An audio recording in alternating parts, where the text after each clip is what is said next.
Memo akwaba. Medi de afia amankwa tamaklo. Na wochi ye dim koma eye mani so papa. Home accident. Yentie ni ye. Nsu ahwe aguta so no wayi wani. Mpanifo kra pa ye na nkra. Mr. Umientie sta nkomu yi ne yenhye no so. Kwan be na ebe fa so. A prevent ye ho afiri we mu ho. Titru ne nkra na won mo wi because ono akra no wadu different stage o. Ti wo pentem na yo say bia oh me frustration me fa de we abasisi a baba no afa adekro na afia the problem e ho komo e de yedi ni na wotwe e nenso e ba behwe kwan be fa so a e betimi atwe ho afiri mu endpoint nti e ne yedi nkomo yi so e ne nya dwuma mame wo frɛ ne mbiri bi obeje so je say mo amofra na dwode hwe mu no mo na ye problem ba side no de offer ne time bi akra ojo so ohun miscon so obefro sa pomuden honsem no eda na koma so the number ni 0244867068 0244867068 ene Dr. Anane Benfo etiedem the organization mo akwaba yenua me na se da se pa nti yenhwe kwa be ne be fa so abatan yenya pressure ne bi mu ho me ye nim kofie ne nkra no ho e be prevent ye ho afiri nkwanhie esi wo fie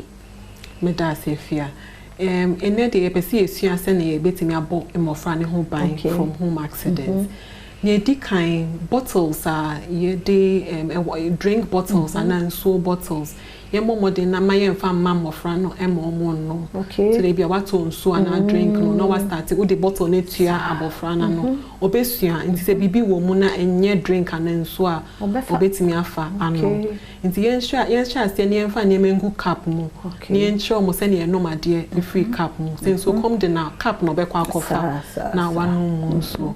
yet also be so nyema te say akesha ne parazone ne nyema ye diku to amu kerosene e wo say ye jai first then first now wo ko comfort on kerosene na ye de egu coke to amu ni na wo say ye jai na yetimi e bomb fra ne ho ban ye de begu bibi mu kra ye make sure say yakata so ye ana ye de sellotape act tria no abofra no entimi mbie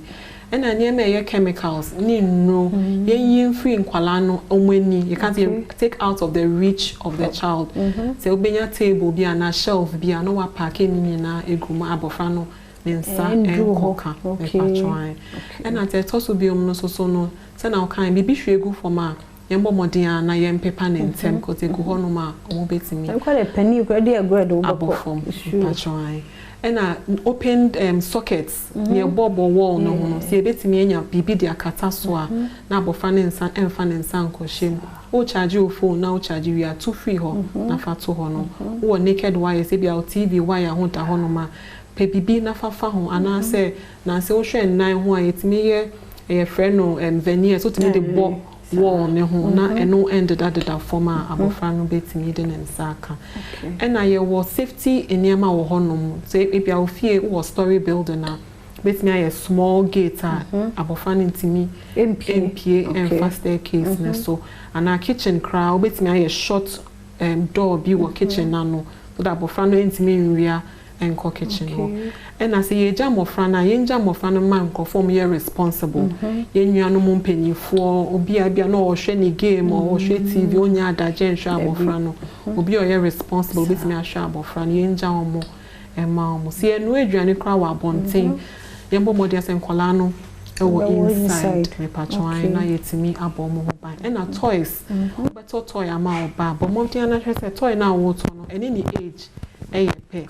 any part in kitchen for betimi e ahye ne no no betimi de ahye na so they get toy a ton keke so also mo say toy bia for a particular age no na wato abofra nti ne no nema we na ye say ye na yetimi e bo emofra no ho e ban nyame hira o china yankopon ya adoma ne ato aso Dr. Anane Benfo na yete ne kano chance nkwa hoden ewo ho aka ye ho ne nto so emu mfre number 0244867068 0244867068 nene doctor eni enkomwe endpoint homeopathic clinic ninti eni ye decide dwumedi ochna mesro 5 minutes yenche kan ye ho den to so yedase